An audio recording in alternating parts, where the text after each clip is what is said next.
Welcome to the Elephant in the Room with Bradley Devlin. I, of course, am your humble host, Bradley Devlin. Thank you so much for joining us wherever you may be, at work, in the car, at home, on Apple Podcasts, Google Play, SoundCloud, Spotify. Man, we give you guys a lot of options to find us, and we appreciate you seeking us out and listening to the 11th episode of the Elephant in the Room podcast. So with that, let's jump right in. But of course, I got to tell you about Turning Point USA first. Turning Point USA will be hosting a conference exclusively for Midwest conservative students. This conference will be hosted in Chicago, Illinois from March 21st through 22nd. If you're looking for a way to meet fellow conservative students near you, this is a perfect conference for you. To apply, go to tpusa.com and apply on the Midwest Regional Conference page under events. All right, let's get into Bradley's breakdown this week. So you may have heard that a certain socialist from Vermont that was too far left even for the Democratic Party for a long time is now the front runner in the Democratic presidential primary. Of course, I'm talking about the left's favorite historically and politically illiterate senator, of which there are many, Bernie Sanders. According to 538, after strong showings in both the Iowa caucuses and New Hampshire primary, Bernie Sanders has a 2 in 5 chance of winning half the pledged delegates at a 41% chance of winning. Hilariously, no one follows Bernie with 1 in 3 odds, which means that no one will capture the majority of the delegates, followed by Biden with a 1 in 8 chance, which is 12%, and Michael Bloomberg with a 1 in 15 chance. I mean, y'all are really going to nominate a socialist that has defended the policies of the USSR, Venezuela, Cuba, and essentially every other socialist dictatorship to ever exist? You're going to support a man that honeymooned in the USSR, has said publicly that bread lines are good because people get food from them.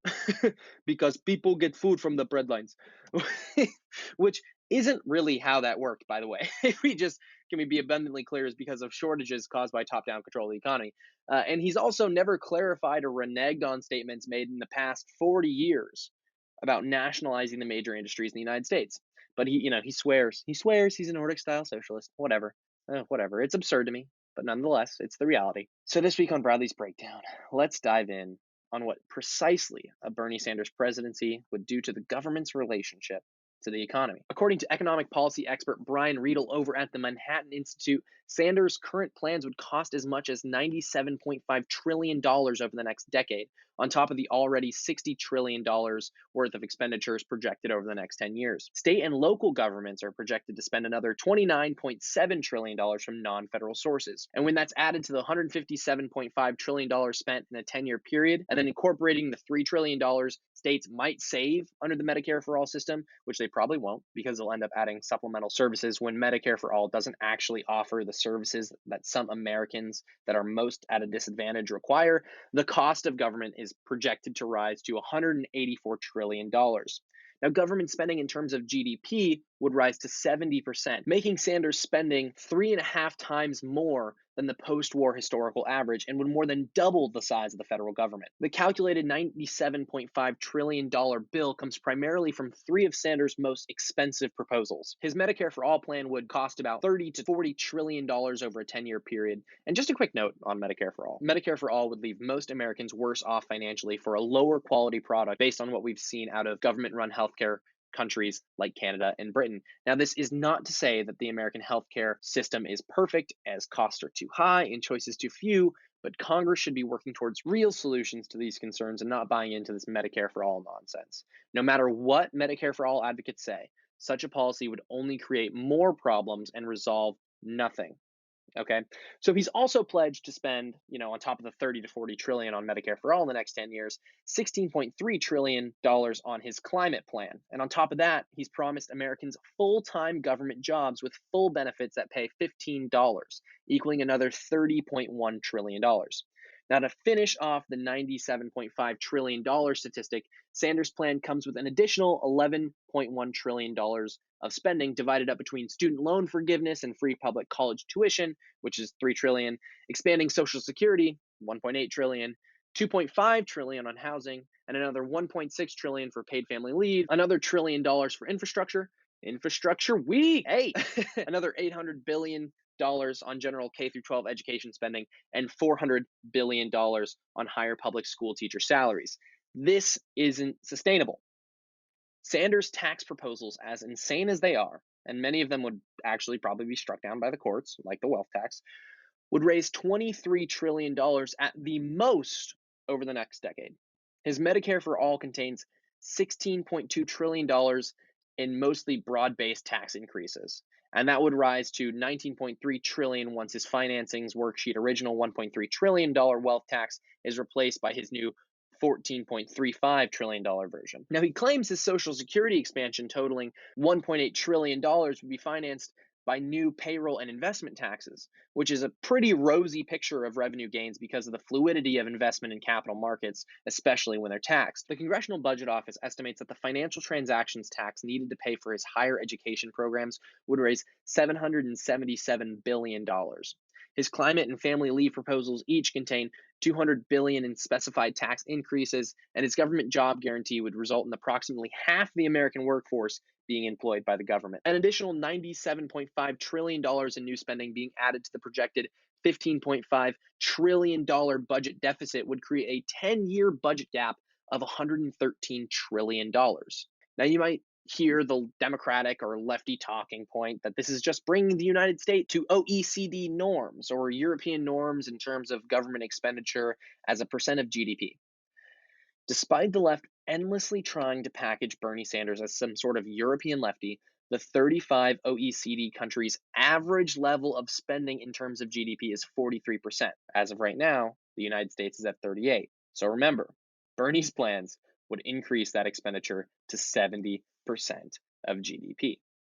Now, why does all of this matter, right? Why does it all matter? Why do we care? Well, the accumulation of debt by the national government can lead to a very precarious situation for not only the economy, but for the nation in the future.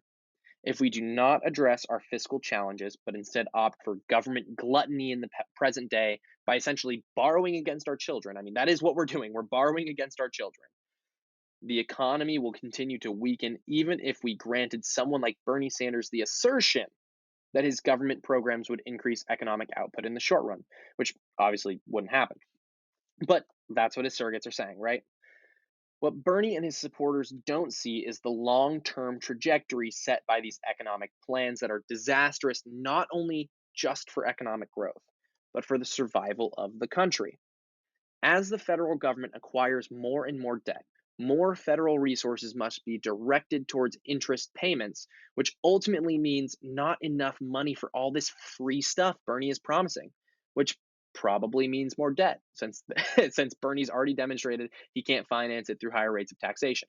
And although interest rates are low now, if we stay on this path, an ever increasing demand for financing our social programs will cause interest rates to rise. And this only serves to perpetuate this disastrous cycle. When the nation's capital markets increase their interest rates due to the federal government's demand for debt financing increases, entrepreneurs and others competing for access to capital face higher costs. This crowds out new innovation, technologies, or investments in businesses. As investors see the government continue to live beyond its means, they will increase their interest rates even further, which again, federal borrowing competes for funds in the nation's capital markets, thereby raising interest rates and further crowding out new investment in business equipment and structures. When entrepreneurs face a higher cost of capital, it stifles innovation and slows the advancement of new breakthroughs that could improve our lives. At some point, investors might begin to doubt the government's ability to repay its debts and could demand even higher interest rates, again, raising the cost of borrowing for businesses and households.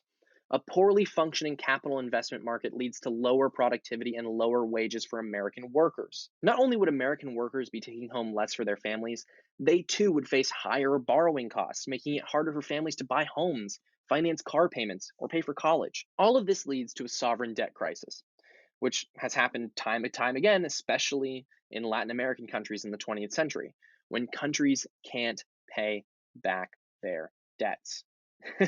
Okay, and that leads to hyperinflation and a complete collapse of the economy. But not just the economy, the actual solvency of the nation would be at stake at that point. Now that I've told you about Sanders' insane spending plans and the ramifications that we felt throughout the economy because of them, let's keep in mind the context of the already acquired debt from the United States. It's upwards of $20 trillion, right? The Heritage Foundation has a phenomenal analogy.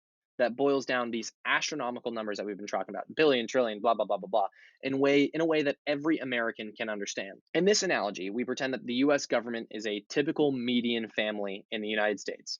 They take home about $52,000 a year. Now, if that was the case, this family would spend $64,000 a year, or 123% of their annual income. So let's say they put that extra $12,000 on a credit card. They'd be adding $12,000 of debt to an already acquired $312,000 of credit card debt.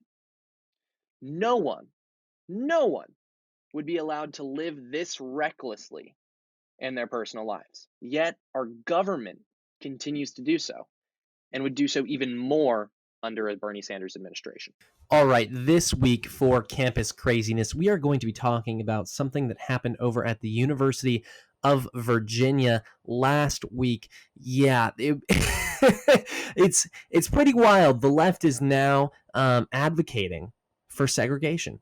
It's absolutely unbelievable. Just like the Democratic Party back in the era of slavery and Jim Crow, the postmodern lefties of today are openly advocating for segregation. And so why do I say this? All this controversy started over a viral video taken from inside the Multicultural Student Center, again at the University of Virginia, where a woman who has now been identified as a student of UVA gets up and makes the following statement. All right, I'm going to read you the full transcript so you can make your own determinations on this, and then I'll give you my take. She says, "Excuse me, public service announcement. If y'all didn't know, this is the Multicultural Student Center, and frankly, there's just too many white people in here. This is a space for people of color. So just be really cognizant of the space that you're taking up, because it does make some of us POCs uncomfortable when we see too many white people in here. It's only been open for 4 days, and frankly, there's a whole university for a lot of y'all to be at, and there's very few spaces for us. So keep that in mind. Thank you." Okay, here a few thoughts. One, I think we're completely neglecting the definition of multicultural, right? Multicultural just means a plurality of cultures. Yes, it is a place for underrepresented cultures to have a space on campus. You can't just paint people with broad strokes if you're really committed to a multicultural student project, right? There are immense cultural differences between people that she just labels as white. And yes, a lot of white Americans share a similar history and culture, often with Anglo-Saxon or German heritage, as well as being Christian. But to paint every white passing student enjoying a university space that they indeed pay for is absurd. This viral video now has over 5.3 million views on Young America's Foundation, YAF's Twitter, when they posted it after the student who was so proud of herself for saying this to a room full of people, who's saying something so just blatantly moronic, that she posted it on Twitter and then and then deleted it after YAF picked it up and ran with it, because she was embarrassed of what she had said, most likely, because she should be. I mean, it's absolutely ridiculous. It's just the mental gymnastics of the postmodern left is just absolutely ridiculous.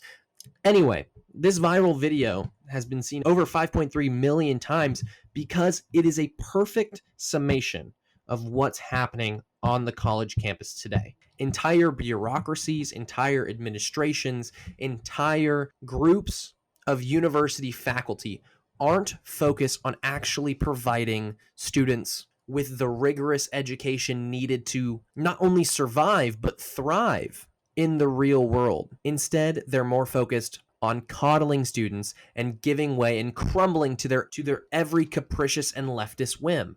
And since the administrators and the faculty and the bureaucracies of the universities have all bought into this intersectional postmodern leftism, their students have increasingly bought into it as well.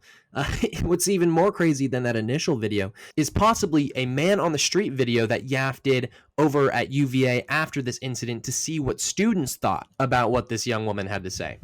And one thing I found particularly amusing about all of these responses in the video, which, I mean, you go watch the 4-minute video, again, available on YAF's Twitter page or a quick Google search, is that you see a lot of these students doing mental gymnastics and then try to make their response sound in the least bit logical, right? I mean, they're looking up at the sky, trying to figure out how to make sense of this insane argument put forth in this video that advocates for racial segregation in taxpayer-funded and student tuition-funded spaces on campus. Spaces on campus to sound sufficiently woke. And it's funny, whenever a white student was asked, they'd say it's not their place to say anything, quote, as a white person. I mean, it's all so ridiculous. It's all so ridiculous. But that is the current state of the modern campus in America that's dominated by intersectional vile leftists. I mean, if you thought national identity politics, right, on the national level, if you thought that was bad, the campus is really the ultimate endgame of racial identity intersectional politics, where students are justified in whatever they do against their fellow peers as long as they're more intersectional than the person they're aggressing. And we've seen this at UC Berkeley, the UC Berkeley Multicultural Student Center, a taxpayer-funded and student tuition-funded portion of the university, put a large sign up in 2017 when we hosted Ben Shapiro in the hall across from the Multicultural Student Center. And in those windows, the Multicultural Student Center put, "We say no to your white supremacist BS." Do they even know who Ben Shapiro is? I mean, did they not know that Ben Shapiro is an Orthodox Jew? I mean, hey, Orthodox Jews are a minority in this country. You would figure at an institution of higher education trying to expose its students to new ideas and new outlooks on the world that they might be interested in what a conservative Orthodox Jew would have to say, but no, they protest him and label him a white supremacist. And here's the dirty little secret about all of these multicultural student centers. It's not actually a multicultural student center. It's much more focused on being a political tool for the radical left on college campus. And the same can be said for the Latinx student centers and the African American student centers and other student centers on campus. I'm not saying that they don't provide good resources for students occasionally, and I'm not saying that they don't provide good help. But when these taxpayer-funded institutions consistently contribute to the degradation of higher education and goes against the very purpose of institutions of higher education, we ought to rethink their existence. Don't be fooled. A pro-Trump, pro-life, pro-Israel POC member of the campus community showed up in the Multicultural Student Center, they would be met with just as much disdain and just as much hatred as any white student taking up space in the Multicultural Student Center. All right, that brings us to How About That, where we take a outstanding lone conservative article posted over the last 2 weeks, break it down, and give it a little bit more context, and I, of course, give my own take. This week, we're going to be talking about an article from Ethan Lucky. He is a student at Regent University, where he is pursuing a degree in history and secondary education. When he's not debating politics or volunteering in his community, you can find him visiting the various museums and parks in his area, and this piece is titled "The Shaky Philosophy of Victory at All Costs." It begins by saying this: in 480 BC, 300 Spartans, along with 10,000 of their allies, made a heroic stand against the full might of the Persian Empire. Despite being slaughtered almost to the last man, their heroic stand ensured the independence of the Greek city-states and the survival of Greek culture for centuries to come. Similarly, conservatives today find themselves locked in a battle, one far less physical but no less consequential. We must decide whether conservatism is to be built upon a set of principles or if it is more important to win no matter what the cost.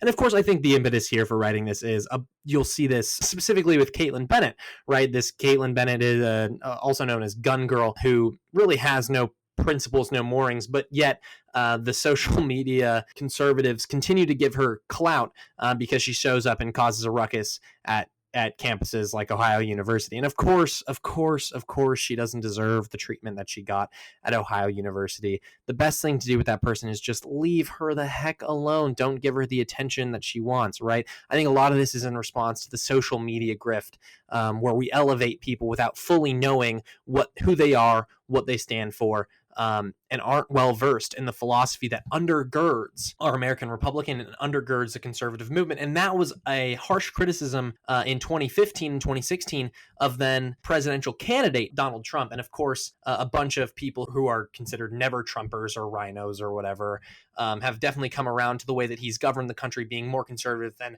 I could have ever imagined, and even more so those individuals who never considered supporting Donald Trump in the first place.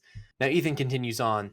Those who believe that in order for conservatism to survive, conservatism must win at any and all costs, base their beliefs, perhaps unconsciously, on the following set of premises. The first premise is that liberalism is a danger that our country will never be able to recover from. Now, this is an argument put forth by Sohrab Ahmari, Patrick Deneen in his book, Why Liberalism Failed. and other usually self-identified traditional conservatives that is well within mainstream thought and is actually quite entertaining to debate. He continues, while liberalism clearly presents a danger to our republic, history has proven again and again that people and nations can change their destiny. Germany, once the home of the totalitarian Nazi regime, is now a democracy. The nations conquered by the USSR threw off their shackles to regain their freedom. The United States itself was born because of a few brave men and women who stood up and changed the course of history. Now, I will say, liberalism does clearly present a danger to our republic, but it depends on the type of liberalism that we're talking about here, right? Liberalism, when it fails badly in very ugly fashions, just like the pre-Bolshevik, between the czars and the Bolshevik revolution. There was a brief period of liberal democracy in Russia that ended poorly, and with the obviously the rise of the USSR, of Lenin, of Stalin, of those other figures that we associate with the evil communist regime from Russia. And the same can be said for Germany, Weimar Germany, and its failures in liberal democracy. That being said, those falls from graces, today, Patrick Janine and those would put forth the argument that liberalism has failed, and it's failed essentially to the same scale as Weimar Germany. We're just marching our way towards that ultimate conclusion of either communist or fascist revolution type of sentiments. Obviously they don't say this explicitly, but it's kind of the sentiment that they're evoking when they talk about how liberalism has failed the United States because it's become fully itself. And now we need, some sort of rejuvenated societal purpose, and that purpose could be very, very damaging to a large portion of the population. That being said, a lot of the classical liberals who originated this philosophy believed in itself checks on radical self-autonomy, right? That's what we're getting at here. The liberalism that's dangerous is the radical self-autonomy type of liberalism that communism advocates for, that even some libertarians advocate for. That's the danger, is prioritizing, I'm using air quotes here, liberty above all else, even above your family, above the societal institutions that have preserved the Union over the course of the last 2.5 centuries. That is certainly problematic for the United States moving forward. But of course, that is subject to change. And I think that we will experience that rejuvenation some point in the future, hopefully, if we can put this country back on the right track. The second premise is that once Democrats gain power, they will never relinquish it. Or if they do, it will only come about as a result of civil war. Once again, history does not bear out this premise, says Ethan Luckey. For much of the 19th century, the U.S. was a one-party state under either the Democratic Republicans or the Republican Party. Once their reigns were at end, however, the transition of power was peaceful. No civil war erupted. There was no mass riots. Life proceeded as it always had. Now, here I do have kind of a gripe. For much of the 19th century, let's skim over that part where we actually did have a civil war. And no, it wasn't based necessarily on political party preferences, even though the Republican Party was largely aligned with the abolitionist movement, and the Democratic Party at the time, much in the hands of the slave-owning elites of the South. So all of this is to undercut the argument that no civil war is possible and that everything will go on as is. If an issue is large enough to the American people, if there is an assault on our rights that are large enough, we do have codified into law the Second Amendment, which means that the people have the right to rise up against their government if they feel like their rights aren't being respected and recognized by the governing authority, right? Men institute governments among themselves to prevent tyranny from other individuals in their own lives, right? The very Hobbesian state of nature. But the flip side of that coin is that men institute governments with limited powers in order that that government itself doesn't become tyrannical. So here I wouldn't discount the possibility of civil war in the future for the United States. It depends on the issues. I don't think it's going to be based on partisan politics, but I do think that the political parties will be primary drivers of the separation that brings us to that brink. And I think that's something that Ethan fails to consider in his analysis. The third premise is that conservatism is so weak that unless it is enforced by the barrel of a gun, because that is essentially what the government does, then it will die off, never to be resurrected. It assumes that conservatism cannot change minds or convince people of its merits on its own. This is clearly not the case. Just by looking at social media or the scores of conservative organizations in the community, you can see people leaving behind their liberal views and embracing conservative principles. And here I will say there is an awakening of a disenchanted middle that identifies not with Trump's Republican Party, but would identify more as conservative, especially when we're talking about fiscal policy.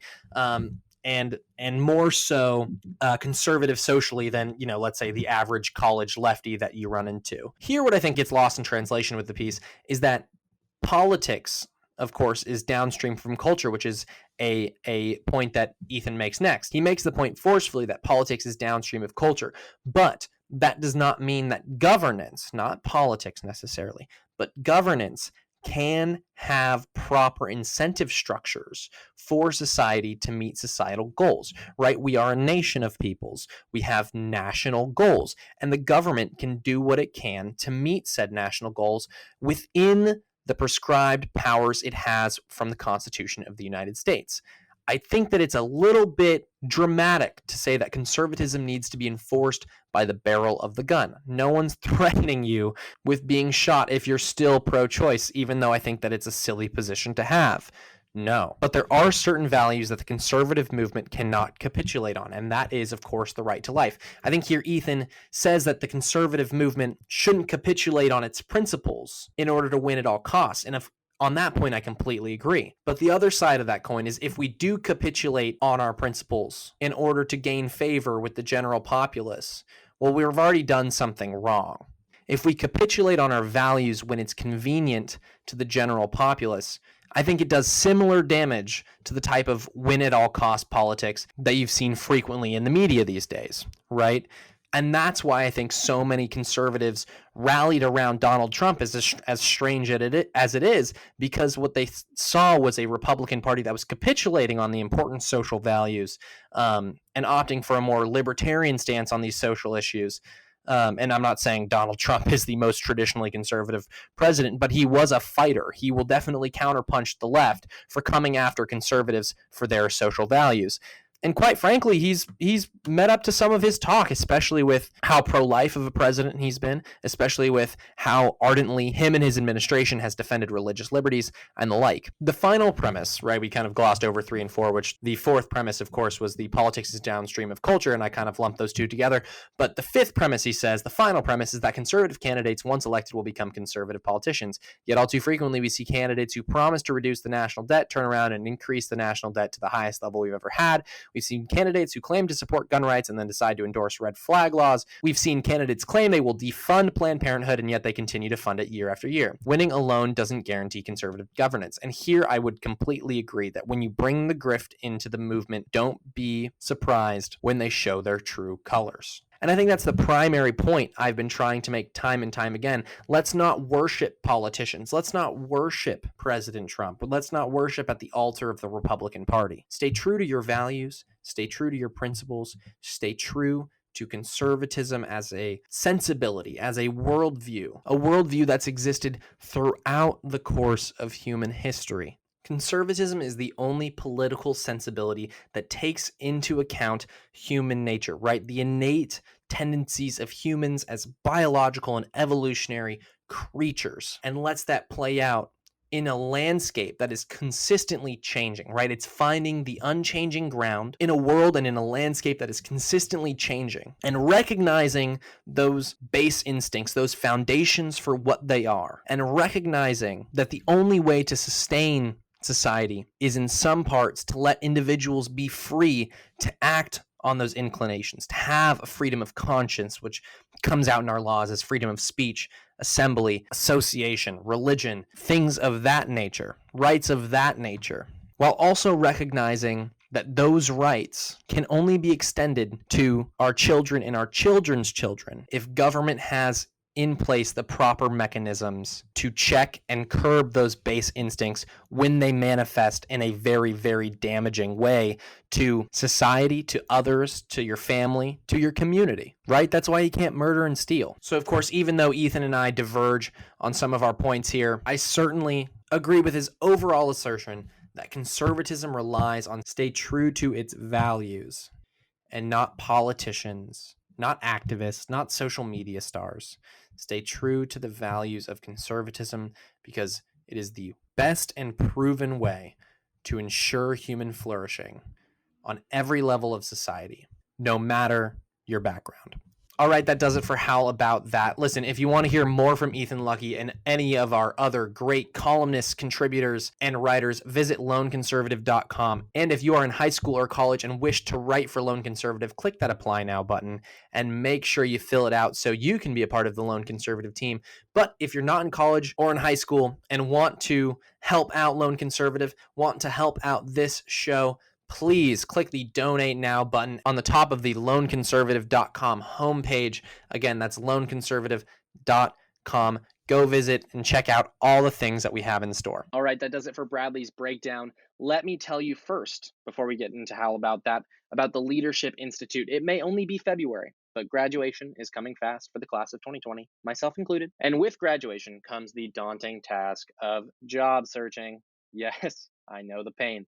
Now, the Leadership Institute is offering an online training to help you make the most of your job hunting efforts. The training is only $5 if you register soon and is 3 days long, lasting an hour each day. And if you don't want to be bogged down while looking for the perfect fit, take advantage of this great opportunity to hone your skills to get employed and become an active member of the fantastic American economy. Now it is time for the last segment of our show, Warrior of the Week. And this week, we're going to be shouting out some veterans who came together to pay their respects for a homeless veteran who passed away. Now, this story is courtesy of KSNW NBC News, Winfield, Kansas. Veterans came together to honor the life and service of Ted Phillips, 73, last Thursday. According to KSNW, Phillips served in the Navy from 1964 to 68 during the Vietnam War era. Phillips received both the National Defense Service Medal and the Vietnam Service Medal. His last duty assignment was aboard the USS Benjamin Stoddert as an ERT-3. Little is known about his life after service, but what is known, however, is that Phillips spent time at the Robert J. Dole VA Medical Center and ended up falling on tough financial times as he aged.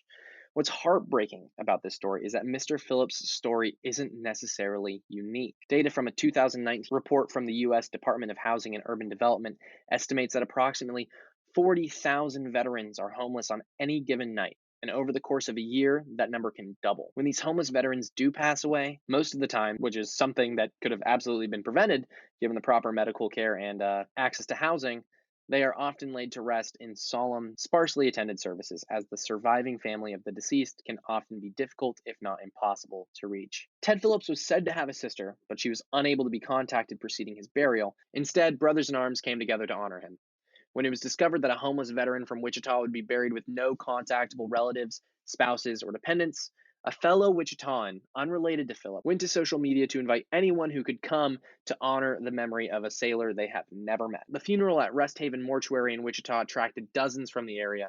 Following the service, Phillips was taken to the Kansas Veterans Cemetery for burial that afternoon. Respect was given to Phillips by the honor guard and dozens of others from the veteran community, some of whom drove over an hour to the cemetery to make sure this veteran, who served his country but fell in hard times, was not forgotten. Again, thank you to all those fantastic veterans going well beyond their call of duty and coming together as a community to honor one of their fallen brothers who served this country with everything he had and honorably. So we thank you guys over in Wichita, Kansas, and the surrounding areas for everything that you've done for homeless veterans and all those organizations out there that are working on solving this crisis of homelessness among our veteran population. I mean, these are the people who we should be treating the best in our society because of the sacrifices they've made to make sure that we get to do all the things we love to do, including making this podcast and speaking freely and thinking freely every single minute of every single day. So with that being said, this was the Elephant in the Room podcast, episode 11. Thank you so much for watching. We hope to see you again next time.